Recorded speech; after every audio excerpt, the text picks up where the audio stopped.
మీ గురించి మేము ప్రార్థన చేస్తాం, కనిపెడతాం. దేవుని సందులో మీరు బలంగా ఉండాలి. బాప్తిసం పొందడం అనేది నేను పొందేసాను అయిపోయింది అనడానికి కాదు. You have to be strong. బాప్తిసం తర్వాత నీవు ఆత్మీయంగా బలపడాలి, నీవు అన్ని విషయాల్లో కూడా స్థిరంగా ఉండాలి. కాబట్టి మీ పేరు ఇవ్వండి, బాప్తిసం పొందాలి అని ఆశపడేవారు మాత్రమే మీ పేరు దయచేసి నాకు ఇవ్వండి. వారు నోట్ చేసుకుంటారు. మేము ప్రార్థన చేస్తాం ఆ విషయాన్ని బట్టి. సో కుటుంబానికి ఆదరణ దేవుడు అనుగ్రహించినట్లుగా మీ అందరూ కూడా మరి మీ యొక్క ప్రార్థనలో ఆ కుటుంబాన్ని జ్ఞాపకం చేసుకోవాల్సిందిగా నేను మనం చేస్తున్నాను. దేవుని యొక్క వాక్యాన్ని మనం ధ్యానం చేసుకునే ముందు మరొక మాట చెప్పాలి. ఆరాధన అయిపోయిన తర్వాత ఇక్కడికి రావద్దు, నేనే అక్కడికి వస్తాను. ఆ చివరి ఉంటే బాగుంటుంది. ఎందుకంటే ఇక్కడ చూసారా వైర్లన్నీ కూడా క్లమ్సీగా ఉంది. సో మీరు ఇక్కడ రావడం వల్ల ఏమవుతుందంటే ఇక్కడ కొద్దిగా డిస్టర్బెన్స్ అవుతుంది. సో మీరు అక్కడే నిలబడితే నేనే వస్తాను. లైన్గా మీరు ఉన్నట్లయితే నేను ప్రార్థన చేసి మీరు వెంటనే వెళ్ళిపోవడానికి బాగుంటుందని నేను భావిస్తున్నాను. ఓకే, ఇక్కడంటే కొద్దిగా వైర్స్ వల్ల క్లమ్సీగా ఉంటుంది కాబట్టి మీరు అక్కడే నిలబడితే నేనే వస్తాను. సో అందరినీ పలకరించడానికి కూడా ఉంటుంది. ఎందుకంటే మీరు ప్రార్థన ఆమె అనగానే తక్కువంటూ తలుపు తీసుకుని వెళ్ళిపోతారు తక్కువంటూ. సో నేను వచ్చేలోపు మాట్లాడదాం అని ఆశపడతాను, కానీ ఈలోపు మీరు వెళ్ళిపోవడం, సో మాట్లాడడం అవ్వటం లేదు. ప్రతి వారం జరుగుతుంది. సో అందరినీ కలగాలని ఆశపడుతున్నాను నేను. సో మీరు కూడా అక్కడ నిలబడితేనే నేను అక్కడికి వచ్చినట్లయితే మనందరం కలిసి ప్రార్థన అక్కడ చేయబడుతుంది. కాబట్టి ఈ మాటలు మీరు జ్ఞాపకం చేసుకోవాల్సిందిగా నేను మనవి చేస్తున్నాను. చాలా వారాల నుండి మనం మాట్లాడుతున్నాం ఒకే ఒక అంశాన్ని బట్టి. ఏ అంశం గుర్తుందా మీకు? ఎవరి గురించి మాట్లాడుతున్నాం? వెరీ గుడ్, శాంసన్ గురించి మనం మాట్లాడుతున్నాం. బోర్డు పట్టిస్తున్నాం, విని అదే మాటలు విని మళ్ళా పాస్టర్ అదే చెప్తున్నారు.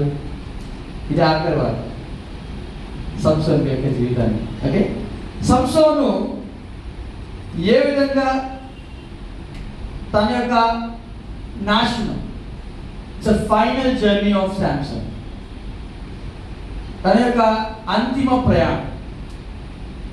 సో గత వారం మీకు నా యొక్క సెర్మన్ టైటిల్ చెప్పాను, జ్ఞాపకం ఉందా? గాడ్ యువర్ గిఫ్ట్, నీ బహుమానమును కాపాడుకొనుము. మీ పక్క వారికి షేక్ హ్యాండ్ ఇచ్చి ఈ మాట చెప్పండి, నీ బహుమానాన్ని కాపాడుకొనుమని చెప్పండి. వెరీ గుడ్, వాళ్ళే చెప్పండి. వాళ్ళ దగ్గర అప్పుడు అర్థమవుతుంది, నాకు బహుమానం ఉంది అని అర్థమవుతుంది. You have a gift. దేవుడు ఒక బహుమానాన్ని ఇచ్చాడు, కామన్ గిఫ్ట్. ఏంటి తెలుసా? రక్షణ. Very good.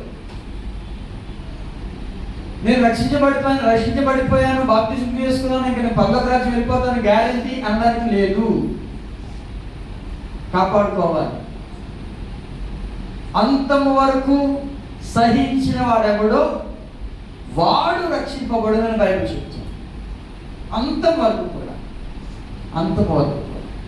సో ఈ జర్నీలో మనం ఏం చేయాలంటే, you should guard your gift. మన బహుమానాన్ని మనం ఏం చేసుకోవాలి? కాపాడుకోవాలి. గత వారం చాలా విషయాలు చెప్పాను. It's a God given gifts. ఈ గిఫ్ట్ అనేది మనంతట మనం సంపాదించుకుంది కాదు.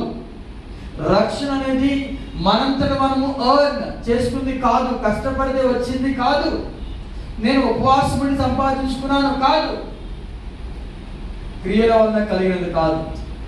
ఇది దేవుని వరం, దేవుని కృప వలన రక్షించబడ్డాము. We are saved by His grace. ఆయన కృపను బట్టి రక్షించబడ్డాము. ఎలా రక్షించబడ్డాము? ఆయన కృపను బట్టి. మరి మన పాత్ర ఏమీ లేదా? ఉంది. మన విశ్వాసం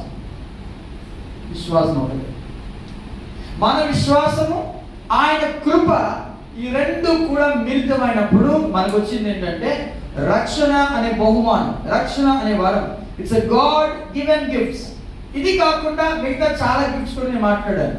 ప్రీచింగ్ ఒక గిఫ్ట్, లీడింగ్ వర్షిప్ అదొక గిఫ్ట్, ప్లేయింగ్ మ్యూజిక్ వాయించడం ఇదొక గిఫ్ట్. ఇలాంటి గిఫ్ట్స్ చాలా రకాలుగా ఉన్నాయి. కనికరం అనే గిఫ్ట్, ప్రేమ అనే గిఫ్ట్, ఇవన్నీ కూడా దేవుడిచ్చిన ఈ బహుమానాన్ని మనం ఏం చేసుకోవాలంటే కాపాడుకోవాలి. సంసోనుకి ఇవ్వబడిన గిఫ్ట్ ఏంటి? బలం. It's a super natural physical strength, అతీంద్రియ శారీరక బలం. సంసోన్ గురించి ఎక్కడ మనకు కనబడుతుంది? న్యాయాధిపతుల గ్రంథం. ఏముంటాయి న్యాయాధిపతుల గ్రంథంలో? 6 విషయాలు. The cycle of book of judges.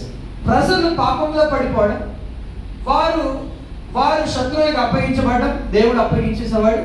వారు మరలా ఏడ్చేవారు, కన్నీరు కార్చేవారు, మారు మనసు పొందేవారు. అప్పుడు దేవుడు న్యాయాధిపతిని పంపించి వారిని చెరల నుండి విడిపించి వారికి రక్షణ అనుగ్రహించేవాడు. తర్వాత సమాధానంతో దేశమంతా నింపబడేది. తర్వాత ఏమైంది? ఆ న్యాయాధిపతి చనిపోయేవాడు, మరలా ప్రజలు పాపం. ఇదే cycle of book of judges. న్యాయాధిపతుల గ్రంథం అంతా ఇదే కనబడుతుంది. సో దేవుడు న్యాయాధిపతులను ఎంతమంది ఇచ్చాడు దేవుడు వారికి అంటే 12 మంది న్యాయాధిపతులు దేవుడు అనుగ్రహించాడు. పెద్దవారు ఎంతమంది? 6. చిన్న న్యాయాధిపతులు ఎంతమంది? మరొక 6. టోటల్ గా 12 మంది న్యాయాధిపతులను దేవుడు అనుగ్రహించాడు. అందులో మనం చూస్తున్న ఎవరు న్యాయాధిపతి? పెద్ద న్యాయాధిపతి సంసోను అనే వ్యక్తిని మనం చూస్తూ ఉన్నాం. సంసోను యొక్క పతనం గురించి 16వ అధ్యాయంలో మనం చూస్తూ ఉంటాం. సంసోను యొక్క వివాహం గురించి 14వ అధ్యాయం, సంసోను యొక్క కార్యాల గురించి 15వ అధ్యాయం, సంసోను యొక్క పతనం గురించి 16వ అధ్యాయంలో. ఈ 3 అధ్యాయాల్లో సంసోను యొక్క జీవితం అంతా కూడా రాయబడింది. 13వ అధ్యాయం సంసోను యొక్క జననం. ఓకే, సో దేవుడు మనతో సంసోను ద్వారా ఏం మాట్లాడుతున్నాడంటే, సంసోనికి ఇవ్వబడిన గిఫ్ట్ వల్లే నీకు నాకు మనందరికీ కూడా దేవుడు వరాలు ఇచ్చాడు. వాటిని ఏం చేసుకోవాలంటే కాపాడుకోవాలి. కాపాడుకోవాలంటే ఏం చేయాలి? నీ హృదయాన్ని కాపాడుకోవాలి. We learn last week. మనము గత వారం మనం నేర్చుకున్నాం. ఏంటి నేర్చుకున్నాము? మన హృదయాన్ని కాపాడుకోవాలి. చూడండి, ఎప్పుడు కొట్టుకుంటుంది, ఆగని విషయం ఇది. ఫ్యాన్ ఉంది, ఒకవేళ కనుక మీరు మర్చిపోయి తలుపేసి వారమంతా మళ్ళీ సండే ఒకసారి తిరుగుతుంది అనుకోండి, ఏమవుతుంది? అది హీట్ ఎక్కిపోయి కాలిపోదు, లోపల వైరింగ్ సిస్టమ్ అంతా కాలిపోదు. కానీ ఇది మాత్రము 70 సంవత్సరాలు అలా కొట్టుకునే ఉంటుంది. ఏ రోజున అవుతుందా? దీన్ని మనం కాపాడుకుంటూ ఉంటాం కదా. ఈ హృదయాన్ని మనము కాపాడుకోవాలని బైబిల్ కూడా చెప్తుంది. ఈ హృదయాన్ని కాపాడుకోవాలి. సంసోను హృదయాన్ని కాపాడుకోలేకపోయాడు. హృదయం ఎటు వెళ్తూ ఉంటే అటు వెళ్ళిపోతూ ఉన్నాడు. ఫిలిస్తీన్ల యొక్క దేశంలో ఉన్న ఒక కుమార్తెను చూశాడు, అక్కడికి వెళ్ళిపోయింది హృదయము. మరొకసారి వేశ్యను చూశాడు, ఆ యొక్క హృదయం అక్కడ నడిపించింది. ద్రాక్ష తోటను చూశాడు, అక్కడికి వెళ్ళిపోయాడు. మృతమైన కళేబరం చూశాడు, వెళ్ళిపోతూనే ఉన్నాడు. కారణము హృదయం. ఇది చాలా ఇంపార్టెంట్. నీ హృదయము మోసగిస్తుంది తెలుసా? హృదయం అన్నిటికంటే మోసకరమే. సో దేవుడు చెప్పే కొన్ని విషయాలు మనకు కనబడతాయి. చూడండి, ఇక్కడ దేవుడు అంటాడు, నీవు నాకు చెందిన వ్యక్తివి అంటే లోకం అంటది లేదు లేదు, నీకు ఏది సంతోషాన్ని ఇస్తుందో దాన్ని చెయ్యు అంటది లోకం. దేవుడు అంటాడు పరిశుద్ధులుగా ఉండండి అంటే లోకం అంటది అందరూ చేస్తున్నారు కదా, నువ్వు చేస్తే తప్పేంటి, పర్వాలే. శాంసన్ యొక్క జీవితం అందుకే నాశనం అయిపోయింది. లోకం అంటే విన్నాడు, హృదయము లోకముతో పెనవేసుకుపోయింది.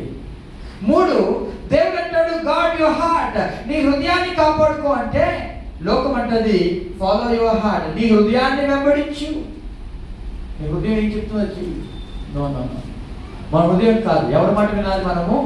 దేవుని యొక్క వాక్యము, దేవుని మాట. we have to listen to God's word. దేవుని యొక్క మాట వింటే మన జీవితాలు బాగుపడతాయి. హృదయాన్ని కాపాడుకోవాలి. ఇది మొట్టమొదటి పాయింట్. రెండో పాయింట్ ఈరోజు మనం ధ్యానం చేసుకోబోతున్నాం. హృదయం ఒకటే కాపాడు సరిపోద్దా? లేదు.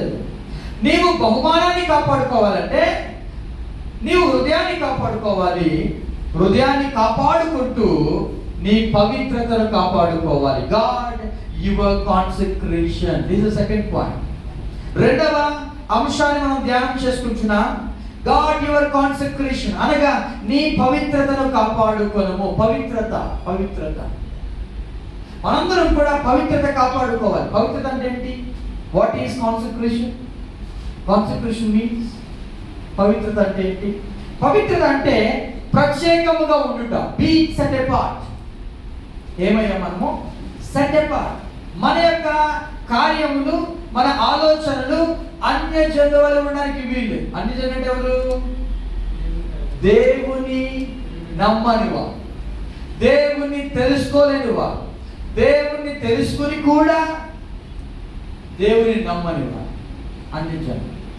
ఇలాంటి అన్యజనుల్లో మనల్ని ఏర్పాటు చేసుకున్నాడు దేవుడు. ఎలా ఉండాలంటే ఏర్పాటులాగే ఉండాలి, మనలో వారితో కలిసిపోవడానికి వీలేదు. అది పవిత్రత అంటే, కాన్సెక్రేషన్.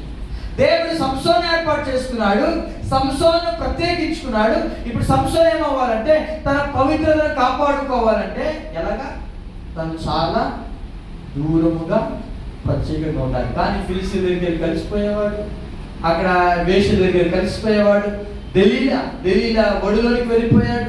అసలు పవిత్రత అనే మీనింగ్ తన యొక్క జీవితంలో లేకుండా పోయాడు. అంతేకాదు పూర్తిగా దేవునికి అప్పగించుకున్నట, బిలాంగింగ్ కంప్లీట్లీ టు గాడ్. నువ్వు దేవునికి చెందిన వాడవు, దేవునికి చెందిన వ్యక్తివి అని గుర్తుపెట్టుకోవాలి పవిత్రత అనగా. మూడవది దేవుని మహిమ కోసం భిన్నంగా జీవించుట, living differently for God's glory. దేవుని మహిమ కోసము భిన్నంగా జీవించుట, ఇది కాన్సెక్రేషన్ మీన్స్. కాన్సెక్రేషన్ మీన్స్. అందుకే నిర్గమకాండం ఒక మాట చదవండి ఒకసారి, 19వ అధ్యాయం, the book of exodus chapter 19 చూడండి. అక్కడ ఒక మాట ఇశ్రాయేల్ ప్రజలతో మోషే మాట్లాడుతూ ఉంటాడు. చూడండి 6వ వచనం మనం చదివినట్లయితే, 6వ వచనం, సమస్త భూమి నాదే కదా, మీరు నాకు యాజక రూపమైన రాజ్యముగాను పరిశుద్ధమైన జనముగాను ఉందురని చెప్పుము. చాలండి, గమనించండి.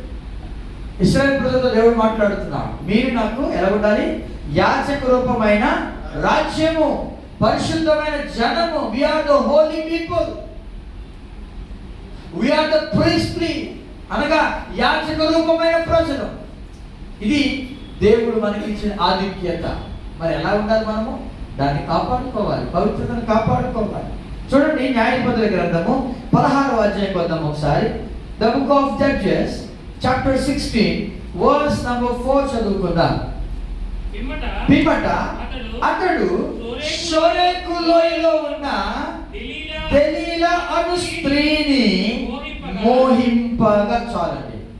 And it came to pass afterward that he loved a woman in the valley of Sorek whose name was Delilah. చూడండి, షోరేకు లోయలో ఉన్న దెలీలా. లోయ అనేది ఏంటి? డీప్ కదా, చాలా లోతుగా ఉంటుంది. ఎక్కడ లోతుది? ఆత్మీయం లోతు కాదు, పాపంలో లోతు.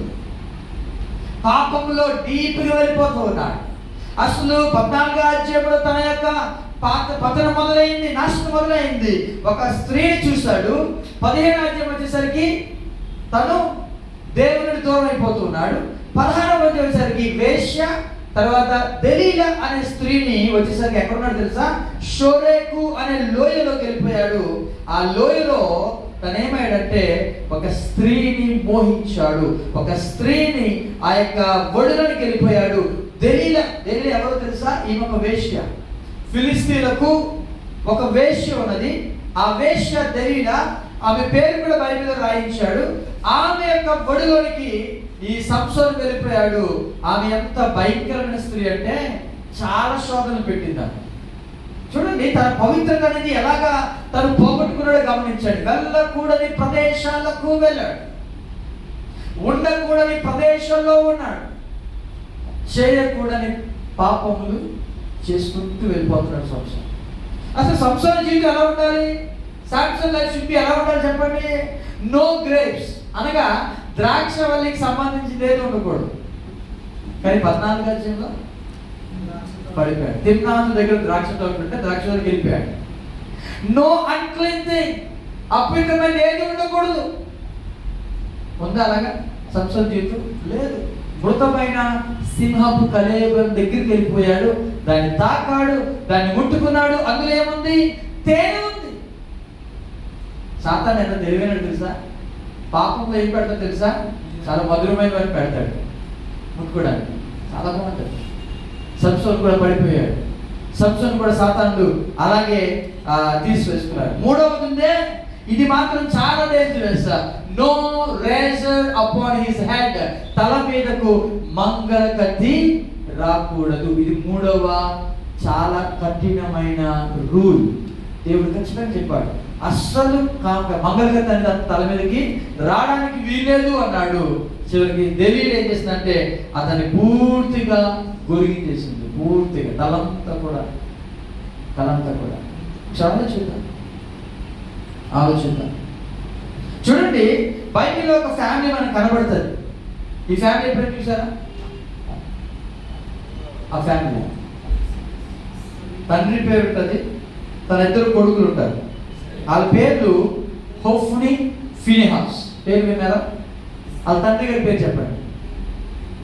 ఓకే, అక్కడ ఉంది పేరు ఏలి. ఏం పేరు? ఏలియా కాదు, ఏలి. ఎంత భయంకరమైన దుర్మార్గులు అంటే వీళ్ళు సంఘంలోనికి వచ్చే, అంటే దేవుని పరిశుద్ధ గుడారంలోనికి ఆ వచ్చే స్త్రీలతో వ్యభిచారం చేస్తారు వీళ్ళు. అందుకే రావడానికి ఇష్టపడ్డారట ఆ స్త్రీలు. అంత భయంకరంగా. బైబిల్లో ఎందుకు ఇవన్నీ దేవుడు రాయించాడు తెలుసా? ఈ బైబిల్ని పట్టుకుని అన్యులు ఏమన్నారంటే ఇలాంటి మాటలు ఉన్నాయి, ఇది బూతు పుస్తకం అంటూ పిలుస్తున్నారు. కాదు, నిన్ను నన్ను బ్రతికించడానికి దేవుడు వేటిని కూడా దాయించలేదు, అన్ని కూడా రాయించి మనము బహు జాగ్రత్తగా ఉండడానికే దేవుడి లేఖన భాగాలు మనకి ఇచ్చాడు. గట్టిగా దేవునికి స్తోత్రం చెప్తామా? దేవుడు ఏదో ఊరికి ఇవ్వలేదు. ఒక వ్యక్తి యొక్క జీవితంలో ఉన్న ప్రతి మూలలో ఉన్న పాపములన్నీ కూడా బహిర్గతం చేసిన ఒకే ఒక పుస్తకం ఏంటి తెలుసా? అది పరిశుద్ధమైన గ్రంథం మాత్రమే. దేవునికి స్తోత్రం చెప్తామా? ఎవరైనా బయోగ్రఫీ రాస్తారనుకోండి, ఏం రాస్తారు? ఆ వ్యక్తి యొక్క మంచి గుణాలు రాస్తారు, ఆ వ్యక్తి యొక్క మంచి లక్షణాలు రాస్తారు. చెడ్డ లక్షణం ఎవరు రాస్తారా? వద్దు, ఇతని యొక్క నేమ్ పోతుంది. దేవుడు అలా రాయించలేదు ఈ గ్రంథాన్ని. Every detail. దావీదు గురించా? దావీదు పడిపోయాడు, రాయించాడు దేవుడు. సంసోను గురించా? సంసోను పడిపోయాడు, రాయించాడు దేవుడు. ఏలి గురించి, ఏలి కుమారుల గురించి అంటాడు, వీళ్ళు అసలు ఎంత దుర్మార్గులో. బైబిల్ అదే మాట ఉంది, బహు దుర్మార్గుల ఇది అని మాట ఉంది బైబిల్. అంత భయంకరంగా తెలుసా? 3 పాపములు వీళ్ళు ఉన్నారు. ఒకటి, సంఘానికి వచ్చే స్త్రీలతో పడుకుంటున్నారు, వీళ్ళు వ్యభిచారం చేస్తున్నారు. ఎంత దారుణం. పవిత్రత పోతుంది. మీరు అనొచ్చు, మేము సేఫ్ అండి, మేము అలాంటి వ్యభిచారానికి వెళ్ళలేదు అంటారేమో. చదవండి ఒకసారి మత్తయి సువార్త 5వ అధ్యాయం 28వ వచనం చదవండి. The gospel of Matthew chapter 5 verse 28 చదవండి ఒకసారి. But I say unto you that whoever looketh on a woman to lust after her had committed adultery with her already in his heart. చదవండి ఇప్పుడు. నేను మీతో చెప్పున్నదేమనగా, ఒక స్త్రీని మోహపు చూపుతో చూచు ప్రతివాడు అప్పుడే తన హృదయమందు ఆమెతో వ్యభిచారము చేసిన వాడగును. పడుకుంటే కాదు, వింటున్నారా? మాటలు వింటున్నారా? పడుకుంటే కాదు. ఆ సన్స్ ఆఫ్ ఏలి యొక్క కుమారులు వచ్చే స్త్రీలతో వారు వ్యభిచారం చేస్తున్నారు, వారు పడుకుంటున్నారు, వారు వ్యభిచారం చేస్తున్నారు. బైబిల్ చెప్తూ ఉంటే మేము అలా చేయట్లేదు అనుకున్నారేమో మనము. ఒకవేళ దేవుడు దాన్ని కొత్త నిబంధన వచ్చేసరికి రూల్ మార్చేశాడు. నేను మీతో చెప్పినది ఏమనగా అంటున్నాడు. ధర్మశాస్త్రం చెప్పింది ఏంటి? ఒక స్త్రీతో వ్యభిచారం చేస్తారు, వ్యభిచారం. కానీ నేను మీకు చెప్పింది ఏంటి తెలుసా? చూస్తేనే వ్యభిచారం. ఎలా చూడాలి? పవిత్రతగా చూడాలి. కానీ ఎలా చూస్తున్నారు? ఒక స్త్రీని మోహపు చూపుతో చూచు ప్రతి వాడును అప్పుడే. స్టాటిస్టిక్స్ ఏం చెప్తుంది తెలుసా? 100 మందిలో 83 మంది 100 మందిలో 83 మంది మొబైల్స్లో చూడకూడని దృశ్యాలు చూస్తున్నారు. 100 మందిలో 83 మంది, అందులో మీ పేరు ఉండొచ్చు. అంత దారుణం తెలుసా? ఒక స్త్రీని మోహపు చూపుతో చూచు ప్రతివాడును అప్పుడే వ్యభిచారి అయిపోయాడు. ఎంత భయంకరమైన పతనం. పవిత్రత లేదు. పోయి చూచేవాళ్ళు ఏమైనా చిన్న బిడ్డలా ఎవరి బిడ్డలు అంటే కాదు, ఈవెన్ పెద్దవాళ్ళు కూడా చూస్తున్నారు, ముసలి వారు కూడా చూస్తున్నారు. లోకం ఎలా అయిపోతుందో గమనిస్తున్నారా? 100 మందిలో 83 మంది అంటే చివరికి నేను నిలబడుతున్న వీళ్ళు కూడా గొప్ప ఏం కాదు, పాస్టర్లు కూడా చూస్తున్నారు. ఎక్కడ మన చేతిలో నేను ఇచ్చేసాను మా మిస్సెస్కి ఫోన్. ఆ చిన్న ఫోన్, ఎంతో చిన్న ఫోన్, మీ దగ్గర ఉన్న ఫోన్, ఆ చిన్న ఫోన్లోనే భయంకరమైన పాపం. ఇప్పుడు చెప్పండి, పవిత్రతను ఎంత జాగ్రత్తగా కాపాడుకోవాలో మీకు అర్థమవుతుందా? ఒక స్త్రీని మోహపు చూపుతో చూసి ప్రతివాడును అప్పుడే తన హృదయమందు ఆమెతో వ్యభిచారము చేసిన వాడునని యేసు ప్రభువారు కరాఖండితంగా చెప్తూ ఉన్నాడు. ఎందుకంటే భయంకరమైన శిక్ష, దీన్నే భయంకరమైన శిక్ష. సంసోను పడిపోయాడు, పవిత్రతను కాపాడుకోలేకపోయాడు. ఈరోజు నీ పరిస్థితి ఎలా ఉంది? Are you guarding your consecration? నీ పవిత్రతను కాపాడుకుంటున్నావా? చూడకూడని దృశ్యాలు ఉన్నప్పుడు నువ్వు ఎలాగా రియాక్ట్ అవుతున్నావు? యోసేపు మనందరికి తెలిసిన స్టోరీ కదా. యోసేపు, ఆ రాణి ఎంత అందంగా ఉంటుంది చెప్పండి. రాజు గారు సెలెక్ట్ చేసుకునే భార్య నార్మల్గా ఉంటుందా? కాదు. రాజు గారు సెలెక్ట్ చేసుకున్న ఆ యొక్క అమ్మాయి అనేది ఎలా ఉంటుందంటే చాలా అందంగా ఉంటేనే, అది కూడా చాలా సెలక్షన్ ప్రాసెస్ ఉంటుంది. కొన్ని నెలలు, మనందరికి తెలుసు కదా, ఎస్తేర్ కోసము, ఎస్తేర్ గ్రంథంలో ఆ రాజు తన భార్య కోసం ఎన్ని నెలలు టైం తీసుకున్నాడు తెలుసా? 12 నెలలు టైం తీసుకున్నాడు. 12 months, 1 year టైం తీసుకున్నాడు. జనవరి నుండి డిసెంబర్ వరకు అందరూ వస్తూనే ఉన్నారు లైన్గా. ఎవరు? అమ్మాయిలు. ఎవరు నచ్చలే, ఎవరు నచ్చలే. అంటే ఒక రాజు గారు సెలెక్ట్ చేసుకునే ఒక అమ్మాయి ఎంత అందంగా ఉంటుందో ఈమె ఫరో యొక్క భార్య. కానీ యోసేపు ఆ వస్త్రాన్ని విడిచిపెట్టి అక్కడి నుండి పారిపోయాడు. గట్టిగా దేవునికి స్తోత్రము చెప్దామా? పవిత్రత అంటే ఇది. పవిత్రత అంటే ఈరోజు మన పవిత్రతను కాపాడుకుంటున్నామా? దేవుడు మనకు అప్పగించిన దాన్ని మనం ఏం చేసుకోవాలి? కాపాడుకునే బాధ్యత మందే. అందుకే 1 తిమోతి పత్రిక 6వ అధ్యాయము 20 చదువుకుందామా? 1 Timothy chapter 6 verse 20. O Timothy, God what was committed to your trust, avoiding the profane and idle babblings and contradiction of what is falsely called knowledge. చదవండి ఇప్పుడు. ఓ తిమోతి, నీకు అప్పగించబడిన దాన్ని కాపాడి అపవిత్రమైన వట్టి మాటలకును జ్ఞానమని అబద్ధముగా చెప్పబడిన విపరీత వాదములకు దూరముగా ఉండుము. Bible is clear. దేవుని యొక్క వాక్యం చాలా స్పష్టంగా ఉంటుంది. పౌలు తన ఆత్మీయ కుమారుడు తిమోతితో మాట్లాడుతూ, ఓ తిమోతి, నీకు దేవుడు ఏదైతే అప్పగించాడో దాన్ని ఏం చేయాలి? నువ్వు కాపాడే బాధ్యత నీది. నీకు అప్పగించాడు దేవుడు, రక్షణ ఇచ్చాడు. నీకెందుకు ఇచ్చాడు? వేరేవారికి ఎందుకు ఇవ్వలేదంటే నీవు దేవుని కోసం బ్రతుకుతావని ఆయన ఆశపడ్డాడు, నిన్ను నమ్మి ఇచ్చాడు. నువ్వేమన్నా చేస్తున్నావు అంటే లోకంలోనికి వెళ్ళిపోతున్నావు. నమ్మి సంసోనికి దేవుడు ఒక బాధ్యతను అప్పగించాడు. వెళ్ళిపోయి ఎక్కడ కూర్చున్నాడు? తెలియబడిలో.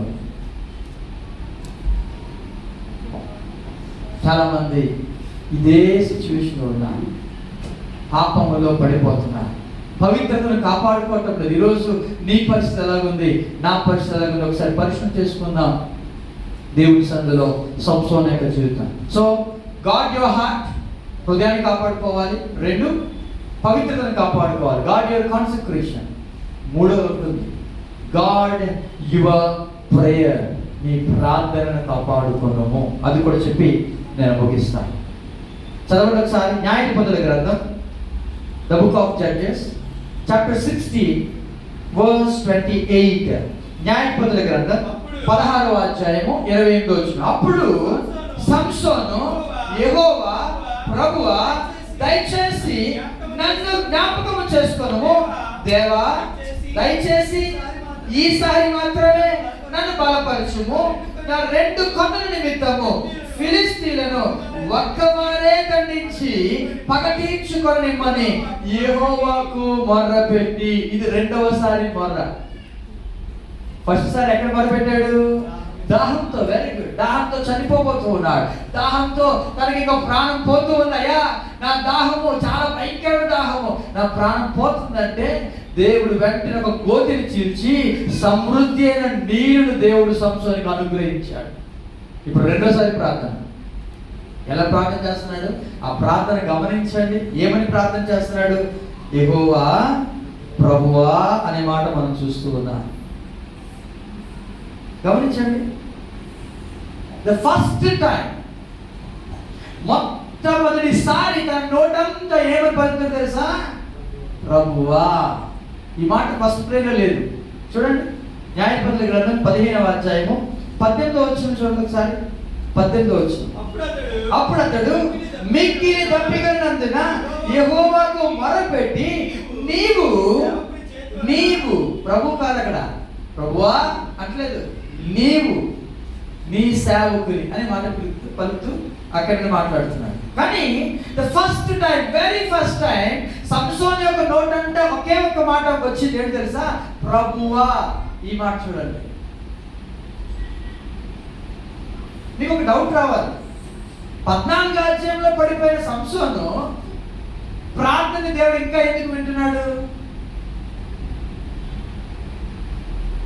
గమనించండి.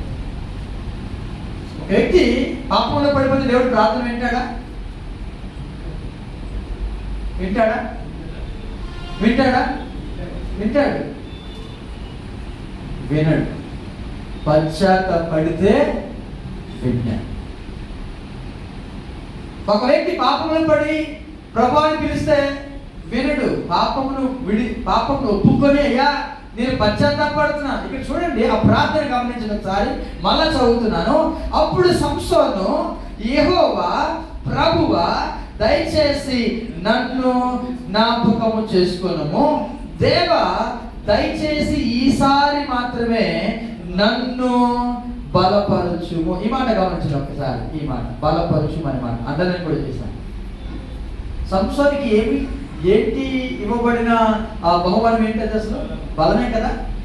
ఇప్పుడు వరకు కూడా బలాన్ని బట్టి ఎక్కడ కూడా ప్రార్థన చేశాడా? ఎక్కడైనా సింహం వచ్చింది, ప్రభువా సింహం వస్తుంది నన్ను కాపాడు ఎక్కడైనా అన్నాడా?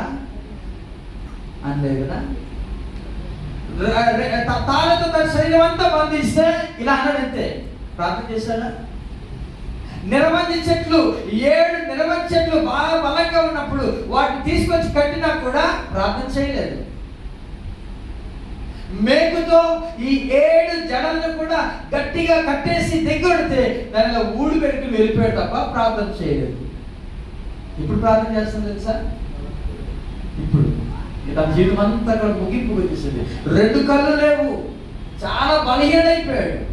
ఎందుకంటే తలంతా గురివేసింది. ఈ టైంలో ఎలాంటి ప్రార్థన చేస్తానంటే తన యొక్క ప్రార్థన బలపరచుము అనే మాట దేవుని యొక్క హృదయాన్ని తాకినయా.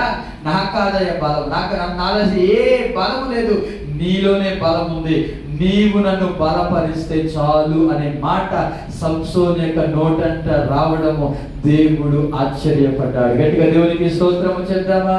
అంటే అర్థమేంటి తెలుసా? ఎంతవరకు కూడా నేను చేయగలను, నేను మాత్రమే చేయగలను, నేను సాధించగలను. కానీ ఇప్పుడు తన యొక్క నోటి నుండి నిజమైన ప్రార్థన వస్తాయా? నేను కాదు, నువ్వే చేయగలవు.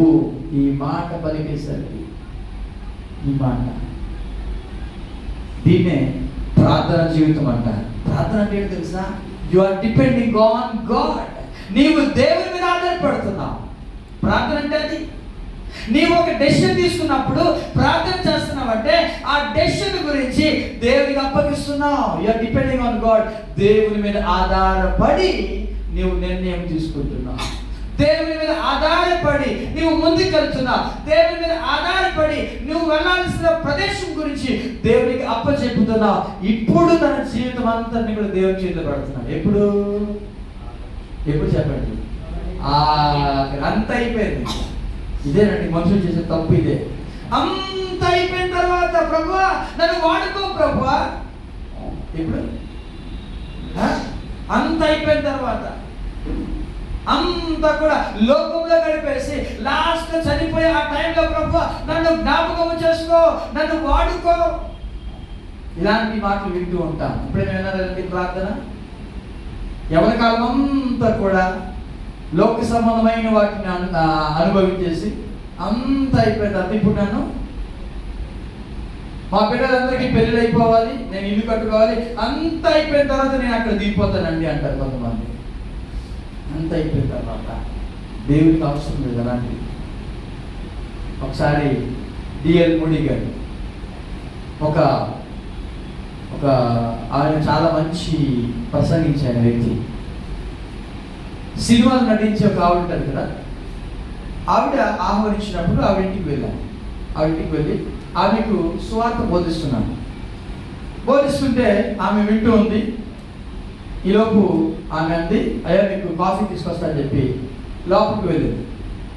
లోపలికి వెళ్ళి వచ్చేసరికి ఈయన అన్నాడమ్మా విన్నాక రిపోర్ట్ సువార్త దేవుడిని జీవితం అప్పగించుకుందా అంటే ఆమె అంది కాఫీ ఇస్తూ, అయ్యా నేను ఇంకా చాలా ఎవరమంతా ఉంది, నేను ఇప్పుడు చాలా సినిమాలో యాక్ట్ చేస్తున్నాను, అంత అయిపోయిన తర్వాత నేను ముసలిదాన్ని అయిపోతాను కదా, ఇంకా నాకు ఎవరు నన్ను తీసుకోరు సినిమాలకి, అప్పుడు నేను యేసుప్రభువుని నమ్ముకుంటాను, నా జీవితాన్ని అప్పగించేస్తాను అన్నాను. ఆయనే మాట్లాడలే. కాఫీ తీసుకున్నాడు, కాఫీ తాగుతున్నాడు, సగం తాగాడు కాఫీ. సగం తాగిన తర్వాత ఆ కాఫీని అనిపించి అమ్మా నువ్వు తాగు అన్నాడు.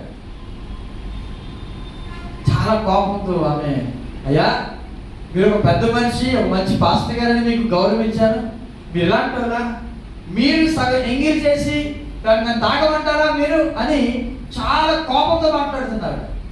వెంటనే పాస్టర్ గారు, అమ్మా కొంచెం ఆగు, నేను సగం తాగి ఎంగిల్ చేసిన దాన్ని తాగలేకపోతున్నావే, నేను ఒక్కడనే సగం ఎంగిల్ చేశాను, లోకమంతా కూడా ఎంగిల్ చేసిన తర్వాత నీ జీవితాన్ని ప్రభుకు అప్పగిస్తే ఆయన నేను అంగీకరిస్తాడా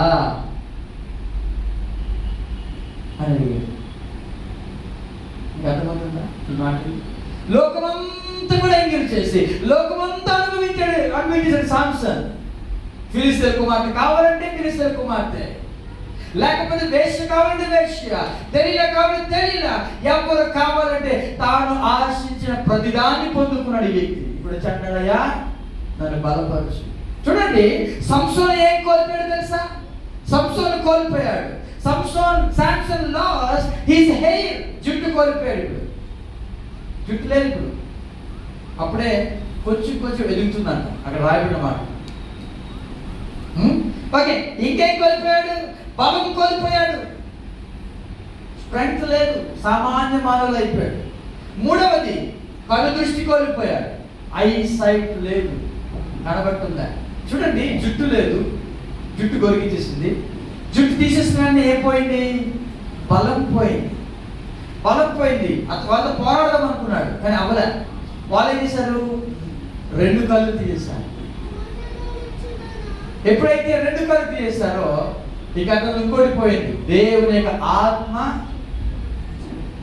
పనిచేయడం లేదు. అప్పుడు కూడా దేవుని యొక్క ఆత్మ బలముగా దిగి వచ్చే పరిశుద్ధ ఆత్ముడు ఈసారి రావటం లే. చూడండి ఇప్పుడున్న కాలంకి అప్పుడున్న కాలానికి డిఫరెన్స్ ఉంది. అప్పుడున్న కాలంలో పరిశుద్ధాత్మ వచ్చి వెళ్తుండేవాడు, పర్మనెంట్ కాదు, వచ్చి కార్యమంతా అయిపోయినదా వెళ్ళిపోయాడు. సింహము ఎదురుగా ఉంది, సంసోను నిలబడ్డాడు, దేవునికి ఆత్మ మీదకి వచ్చింది, సంసోను సింహాన్ని చంపేశాడు, మళ్ళా దేవునికి ఆత్మ వెళ్ళిపోయాడు. ఇది జరిగే కాలం. కానీ ఇప్పుడు సంసోను దేవునికి ఆత్మగా చూస్తున్నాడు, వస్తుందేమో ఇలా బలంతో పోరాడదాం అనుకున్నాడు, కానీ దేవునికి ఆత్మ రావటం లేదు. కోల్పోయాడు దేవునికి ఆత్మ, పరిశుద్ధాత్మను కోల్పోయాడు. కానీ తన యొక్క జీవితంలో ఒక్కటి మాత్రం కోల్పోలేదు, ఏంటి తెలుసా? దేవునికి ప్రార్థన చేయడము. గట్టిగా దేవునికి స్తోత్రము చెప్దామా? శాంసన్ హిస్ లాస్ట్ ప్రేయర్, దేవునికో లాస్ట్ ప్రార్థన చేస్తున్నాడు. ఈరోజు నువ్వు నీ జీవితంలో ప్రార్థన కోల్పోవడానికి వీలేదు. ప్రార్థన చేస్తే తెలుసా మన జీవితంలో it builds our relationship with God. దేవునితో సహవాసాన్ని కడుతుంది ప్రార్థన. మళ్ళా దేవునితో మాట్లాడడం మొదలు పెట్టాడు, ప్రభువా నన్ను బలపరచు. సంసోను యొక్క ప్రార్థన దేవుని యొక్క ఉద్దేశాన్ని తీసుకొస్తుంది. ఏంటి దేవుని యొక్క ఉద్దేశము? ఫిలిస్తీన్ నాశనం చేయడమే కదా, అదే అడిగాడు. అయ్యా ఈ ఒక్కసారే నేను ఫిలిస్తీన్ని నాశనం చేస్తాను. దేవుని ఉద్దేశం నెరవేరుతుంది. గమనించండి. ప్రేయర్, ప్రార్థన బూస్ట్ గాడ్ స్ట్రెంగ్త్. దేవుని బలమును పెంచుతుంది, నీ బలము కాదు. ఏం పెంచుతుంది? దేవుని యొక్క బలము నీ జీవితంలో బలమైన రీతిలో దేవుడు అనుగ్రహిస్తాడు. గట్టిగా దేవునికి స్తోత్రం చెప్తామా? ఇప్పుడు ప్రార్థన చేస్తే, when you pray, నీవు ప్రార్థన చేస్తే దేవునితో సహవాసం బలపడుతుంది. నీవు ప్రార్థన చేస్తే దేవుని యొక్క శక్తి, దేవుని యొక్క బలం పెంచుతుంది. అంతేకాదు నీవు ప్రార్థన చేస్తే దేవుని యొక్క ఉద్దేశము నెరవేర్చబడుతుంది. గట్టిగా దేవునికి స్తోత్రం చెప్దామా? కానీ ప్రార్థన చేయడం లేదు మనం. ఇప్పుడు సంవత్సరం ప్రార్థన చేయడం మొదలుపెట్టాడు. హృదయపూర్వకంగా ప్రార్థన చేస్తున్నాడు. తనకు నిజముగా మొరపెట్టు వారికి అందరికీ యెహోవా సమీపముగా ఉన్నాడు అనే విషయం. కాబట్టి అందుకే సంవత్సరం ఏం చేస్తుంది తెలుసా? దేవునికి ప్రార్థన చేస్తున్నాడు. గమనించండి, ఇంత జరిగినా కూడా తన యొక్క జీవితం దక్కలేదు. ఏమైంది తెలుసా? తను ఆ 2 గోడల్ని పట్టుకుని తన బలంగా ఏమైందంటే ఆ యొక్క గోడల్ని వచ్చినప్పుడు పూర్తిగా ఆ దేవాలయం, లాస్ట్ వీక్ చెప్పాను మీకు, ఫిలిస్తీన్ అందరూ కూడా ఒక పండగ వాతావరణంలో ఉన్నారు. ఆ టైంలో ఆ గుడి అంతా కూడా పేక మేడలాగా అదంతా పడిపోయినప్పుడు ఎంతమంది చనిపోతారు తెలుసా? 3,000 మంది ఆ గుడిలో చనిపోతారు. ఈవెన్ సంసోను కూడా ఆ గుడిలోనే వాటితో పాటు చనిపోతారు. సంసోను యొక్క జీవితము ఆ విధంగా పతనముగా ఒక స్టోరీ దేవుడు ఒక నిజమైన వాస్తవాన్ని దేవుని యొక్క వాక్యంలో మనకు రాయించాడు. ఒకసారి చూద్దాము సంసోను యొక్క విజయాలు చూద్దాం. ఒకసారి సంసోను యొక్క విజయాలు. సంసోను ఒక సింహాన్ని చంపాడు కదా, 14 అధ్యాయం అని తెలుసు, ఇది ఒక విజయం. అంతేకాదు సంసోను 30 మంది వ్యక్తులను ఓడించాడు. 30 మందికి ఒక కథ, ఒక పొడుపుగా చెప్తున్నప్పుడు ఆ పొడుపుగా చెప్పలేని వాళ్ళందరినీ కూడా చంపేస్తారు కదా. మూడవది, సంసోను ఎంతమంది ఫిలిస్తీన్ చంపాడు? ఎంతమంది చంపాడు? 1000 మంది గాడి దాడి చెప్పాడు. రెండోసారి గుడిలో ఎంతమంది చెప్పాడు? గుడి పడిపోతున్నప్పుడు ఇప్పుడే చెప్పారు 3,000. సో 3,000 మందిని ఆ గాడి దాడి ఎప్పుడు చంపినప్పుడు 1000 మంది, టోటల్ గా 4,000 మంది ఫిలిస్తీన్ చెప్పారు. సంసోను యొక్క విజయం. ఇప్పుడు నా ప్రశ్న ముగించే ప్రశ్న అడుగుతాను. ఇక్కడ కూర్చున్న మీరు కూడా సంసోను ఇంత ఘోరంగా బ్రతికాడు కదా, ఇంత ఘోరంగా బతికాడు కదా, దేవుడిని ప్రార్థన తోసివేయదు. కాబట్టి నేను కూడా ఎలా బ్రతికినా పర్వాలేదు, నేను కూడా ఎలా జీవించినా పర్వాలేదు, ఆ యొక్క సమస్య వచ్చినప్పుడు ప్రభువా అంటే చాలు, ఆయన ఏం చేస్తాడు తెలుసా? కనికరి చేస్తాడు అని అనుకుంటున్నావా? ఆ ప్రశ్న చూడండి మళ్ళా. Are you thinking Samson lived such a sinful life and God did not reject his prayer, so it doesn't matter how I live, God will still accept me అని అనుకుంటున్నారా? సంసోను ఇంత ఘోరంగా బ్రతికాడు కదా, దేవుడు అతని ప్రార్థన తోసివేయలేదు కదా, కాబట్టి నేను కూడా ఎలా బ్రతికినా పర్వాలేదు, దేవుడు నన్ను చేర్చుకుంటాడు అనుకుంటున్నావా? దేవుడు ప్రార్థన ఎందుకు ఆలకిస్తాడు తెలుసా? నీ జీవితం సరైనది పర్వాలేదు దాని గురించి కాదు. దేవుడు పరిశుద్ధుడు, ఆయన జాలి గలవాడు కాబట్టి ప్రార్థన వింటున్నాడు. అంతేగాని నీ జీవితం ఎలాగున్నా పర్వాలేదు అన్నది కాదు.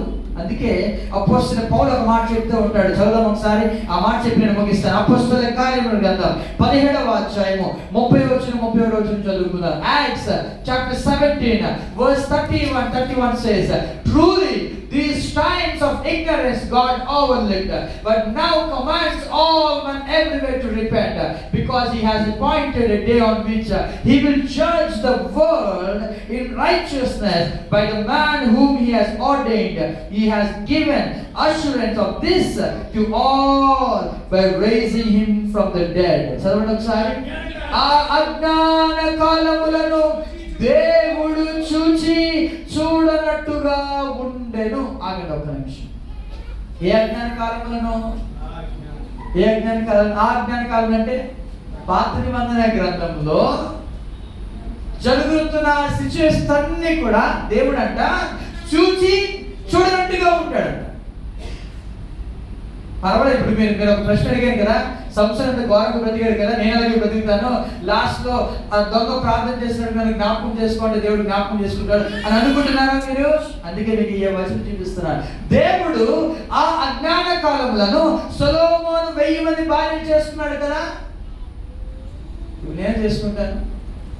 నో. అబ్రహాం అలా జీవించాడు కదా, నేను అలాగే జీవిస్తాను. దావీదు అలా జీవించాడు కదా, నేను అలా జీవిస్తాను. సంసోను అలా బతికాడు కదా, నేను అలా బతుకుతాను అనుకుంటే దేవుడి మాట మాట్లాడుతున్నాడు. No no no. ఆ అజ్ఞాన కాలం దేవుడు పట్టించుకోలేదు. అసలు దేవుడు పట్టించుకోలేదు మాట అపోస్తలుడు పౌలు చెప్తాడు. ఇక్కడ పట్టించుకోలేదంటే అర్థమే తెలుసా? చూడండి, ఆయన చూసి చూడనట్టుగా ఉన్నాడు. ఇప్పుడైతే బాగా గమనించండి, పాత నిబంధన కాలానికి ఇప్పుడు కాలానికి మీకు ఒక విషయం చెప్తారు, అది అవుతుందో లేదో మీరు చెప్పండి.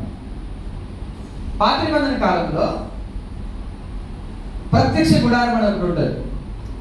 ఇక్కడ అతి పరిశుద్ధ స్థలం ఇది పరిశుద్ధ స్థలం, బయటేమో ఆవరణ. ప్రజలందరూ కూడా అక్కడ ఉండాలి బయట, యాజకులు మాత్రం ఇక్కడ ఉండాలి. యాజకులు మాత్రం ఈ స్థలంలో ప్రధాన యాజకుడు వెళ్ళాలి, ప్రార్థన చేయాలి. ఇక్కడ ప్రధాన యాజకుడు ప్రార్థన చేస్తుంటే తన యొక్క మనసులో ఏదైనా ఒక పాపపు ఆలోచన వస్తే చాలు స్పాట్లో చనిపోయేవాడు. పౌలు ఏమంటాడు? చూచి చూడనట్టుగా ఉండేది. చూచి చూడనట్టుగా ఉన్న దేవుడు అలా ఉంటేనే స్పాట్లో చనిపోతే, ఇప్పుడు అంతా ఆయన ఏం చేస్తుంది తెలుసా? ఆయన కళ్ళు ఇలా పెట్టి చూస్తున్నాడు, ప్రతిదీ గమనిస్తున్నాడు, నీ జీవితంలో ప్రతి లోతు చూస్తున్నాడు. అలా బ్రతికితే కుదరదు. ఎందుకో తెలుసా? ఒకరోజు తీర్పు దినం ఉంది. ఆ తీర్పు దినంలో ప్రతి దానికి లెక్క అప్పచెప్పవలసిన వాడు నీవే. అజ్ఞాన కాలం చదవకసారి, అజ్ఞాన కాలములను దేవుడు చూచి చూడనట్టుగా ఉండేను, ఇప్పుడైతే అంతటను అందరూ మారు మనసు పొందవలెను అని మనుషులకు ఆజ్ఞాపించుచున్నాడు. పర్వాలేదులే, సంవత్సరాలు బతికాడు, నేను బతికేస్తాను అనుకుంటే పొరపాటే. దేవుడు చూసి చూడటం లేదు. ఇప్పుడు ఆయన సమస్తాన్ని చూస్తున్నాడు, బాగుగా చూస్తున్నాడు.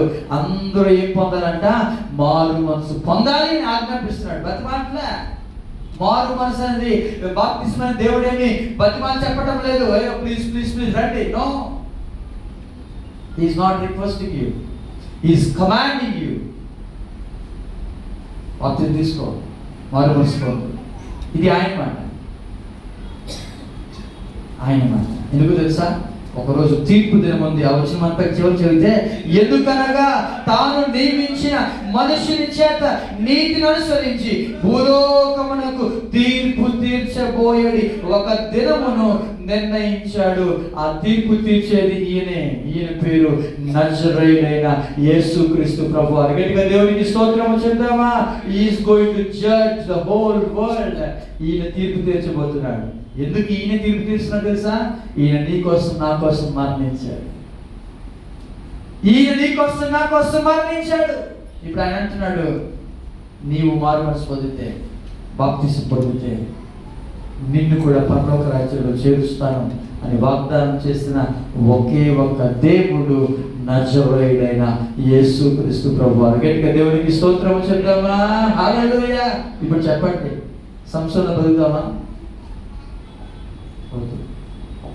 సంసోను ఎలా బతికినా పర్వాలేదు అనుకున్నాడు. సంసోను పాపములో పడిపోయాడు, ఆ యొక్క శాపములో పడిపోయాడు, అలాగే జీవించాడు. అయినా ప్రార్థన చేశాడు కదా. అంటే ప్రార్థన వినే దేవుడు ప్రార్థన వింటాడు. ఆయన మారడు, ఆయన అలాగే ఉంటాడు, వింటాడు. విన్నంత మాత్రాన నువ్వు పరిశుద్ధుడు అనుకోవద్దు, విన్నంత మాత్రాన నీ జీవితం సరిగ్గా ఉంది అనుకోవద్దు.